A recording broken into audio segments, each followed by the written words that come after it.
Amy here from LEGO Masters, and today I'm going to show you all what bricks you can use to add motion and life to your build, like I did this UFO. Ooh.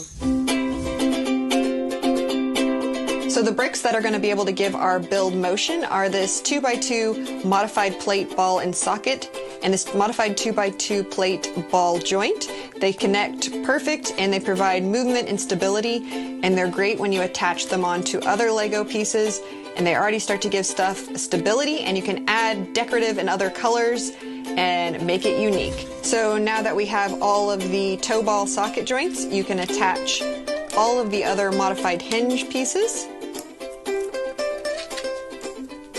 And now we have a basic spinny piece. So now we can decorate it and make it our own.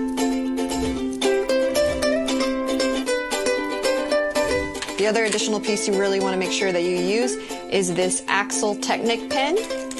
You can set it through the center of your UFO and you can secure it in.